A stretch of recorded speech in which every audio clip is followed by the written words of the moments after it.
Hey, welcome to Act Like Men. I'm Kevin Hill. I'm a Christian, a husband, a father, and a dog collector, as those of you on video can see. Um, I wanted to do a short video, short podcast today because there's something that my pastor, Aaron Powers, preached on this last Sunday, and in going back and re-listening to that and restudying that, it took me back to other messages he's preached this year, and the main one of those was his beginning of his Faith Over Fear series back on April 11th. So go to the Compass Church SA, as in San Antonio, Compass Church SA Facebook page or YouTube page, and make sure you check out some of the catalog of sermons that Aaron's done, because the sermons he's done this year have been particularly um, uh, renewing. He's really looked at kind of the transformation of this last year and being very real about applying what the Bible calls us to, and how we are called. And so before we jump in, this is Act Like Men 365. So I always start off with our verse, which is 1 Corinthians 16, 13, and 14, which is be watchful, stand firm in the faith, act like men, be strong, let all that you do be done in love. And that is our guiding, kind of our guiding thought. The whole of the Bible boils down to, four words: love God, love people. And then once we are beyond that, we look at this as, be watchful, stand firm in the faith, act like men, be strong, let all that you do be done in love, as the next evolution of guidance. But I really wanted to talk about this lament because it's particularly the message really particularly stuck with me because it's not something that personally I do well, and as a matter of fact, nobody I know does, especially by choice. Maybe if you're thrown into certain situations, or you have something that comes on you, eventually you just kind of break down into this lament, which lament it's defined as a passionate expression of grief or sorrow, as a noun, or as a verb, to mourn. So to mourn as in a loss like death. And Aaron pointed out, this is just not something we do well. We as Americans are pointed toward next. And we have kind of categorized or boxed in grief or lament as a task. And so what I mean by that is we are given, we've got the 5 steps of grief, and it's expected that you'll tick through those in a certain way or in a certain period of time. And so grief has really become, or lament has really become, just another thing on the to-do list, to go through those 5 steps, to go through those things, and to get back to normal. That's always the mantra. When will we be back to normal? And as Aaron pointed out, all through 2020, that was, what do we have to do to get back to normal? The part of the message that really stuck with me, though, was lament and our inability to really embrace what it means and what it is as a period of grief or a period of sorrow really ties into and goes hand in hand with the overwhelming amount of anger that we have as individuals and that we have collectively as a society. I've always said anger is my big thing, my big stumbling block, and it absolutely is.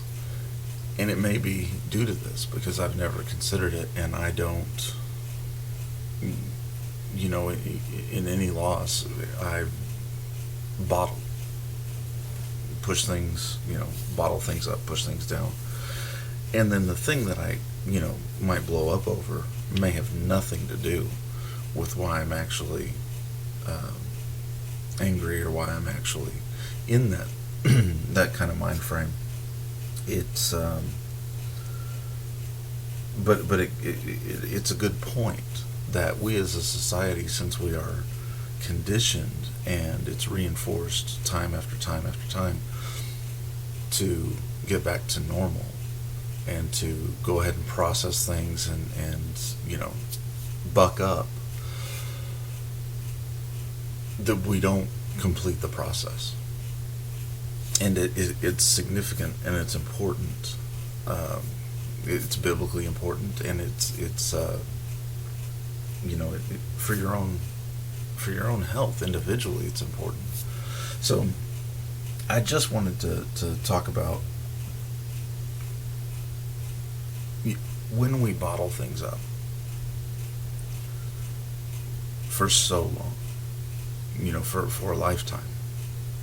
You lose a pet, and your parents tell you to be sad for a little bit, and okay, well, now that's over.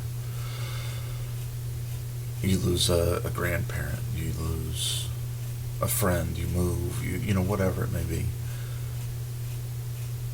and you're always told, at a point, okay, well, that was then, and this is now, and let's move on. There's no real guidelines for when you have to be okay, and there's no guideline that actually says you have to get back to normal. Maybe the lament, maybe the grief, maybe the sorrow alters what your normal is going to be forward, and as a matter of fact, it should. And you can have lament for an individual thing, the loss of a loved one, a spouse, a parent, a grandparent, a child, whatever it may be. But then you can also have lament for things that you see around you that you're not necessarily involved in. You could see this, genocide. You could see injustice. You could see whatever it may be. And, Aaron pointed out that we've traded a lot of things like genuine grief or lament, and which then pushes you into some kind of action. We've traded that for hashtags and thoughts and prayers, boom, boom, boom, thumb it out, prayers for wherever or whoever, or hashtag thoughts and prayers, or whatever it may be, and then we just roll on with our day.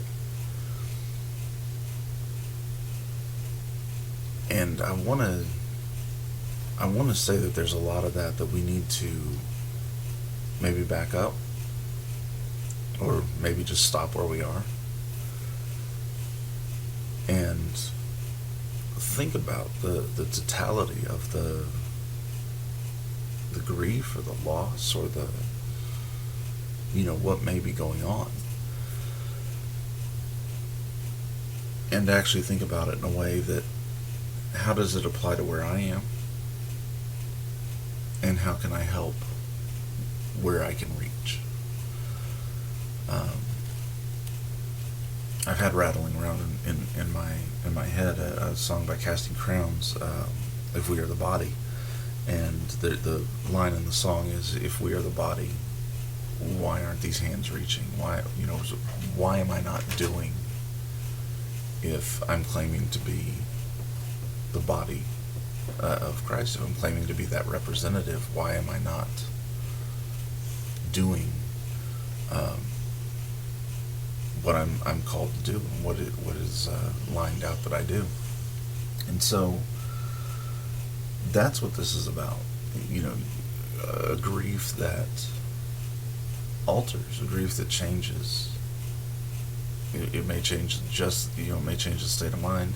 It may change behavior patterns. It may change whatever it changes, but it is something that changes, and that normal, when are you going to get back to normal, may not actually apply. It may be, this is my new normal. As I walk that out, and as I move because of whatever that thing was that brought on that grief, that brought on that sorrow, and I move differently because of it. That may be my new normal. And so look, I encourage you, go back, go to the Facebook page or the YouTube page for Compass Church SA. Watch these messages, listen to these messages by Aaron Powers, and get a real feel for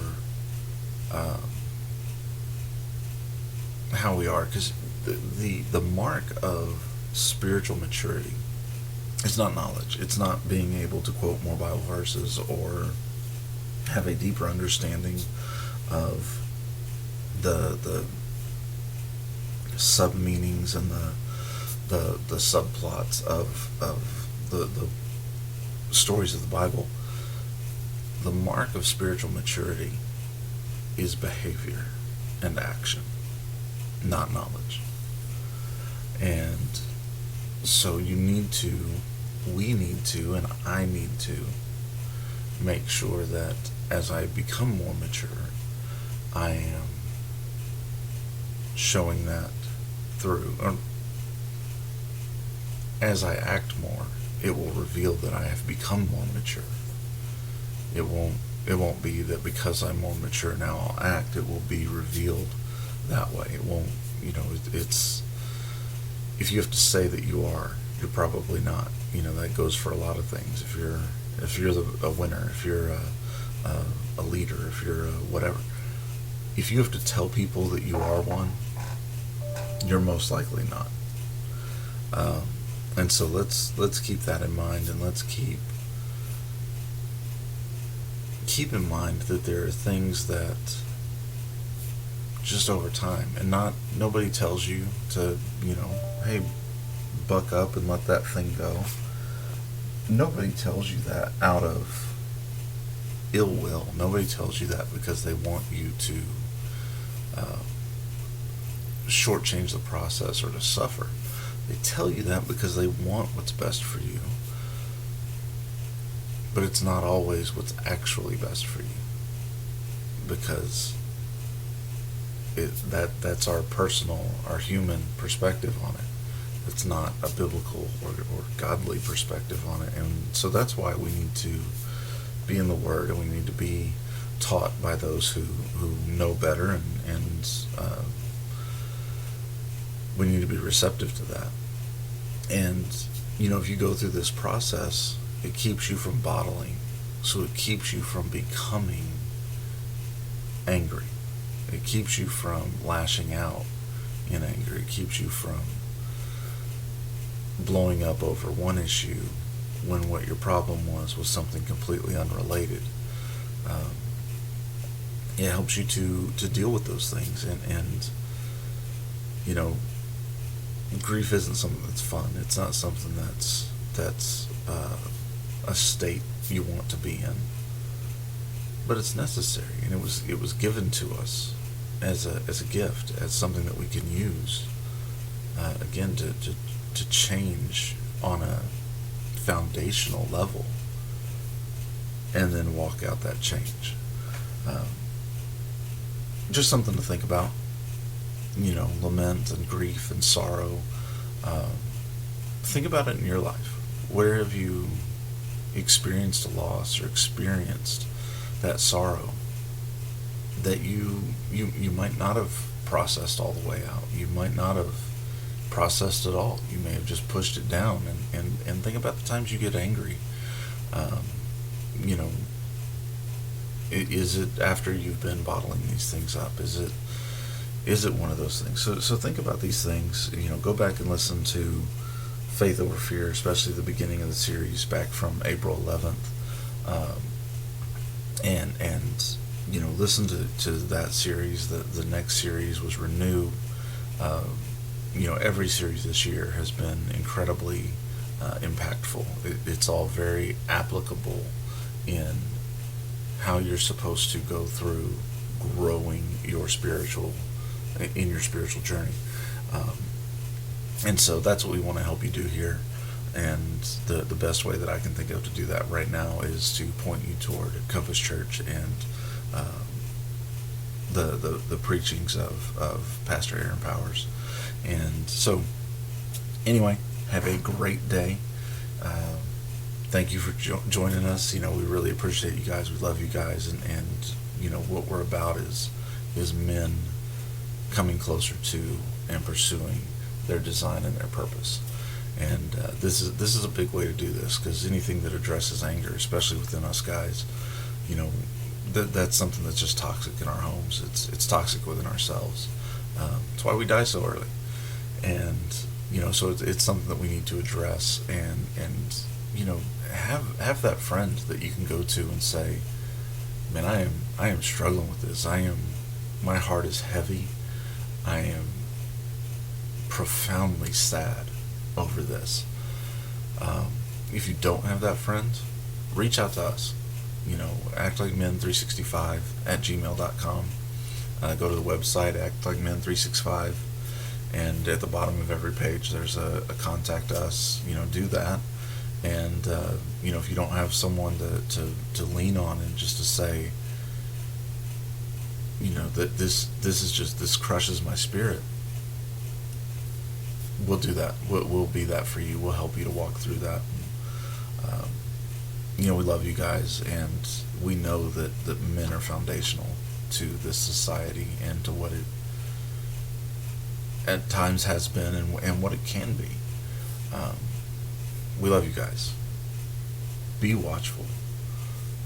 Stand firm in the faith. You've got to just be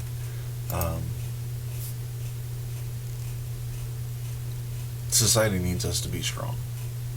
That doesn't mean we don't go through grief, but it does mean that we need to learn how to process it well. And just remember, be watchful, stand firm in the faith, be strong, and let all that you do be done in love. Love you guys. Until next time.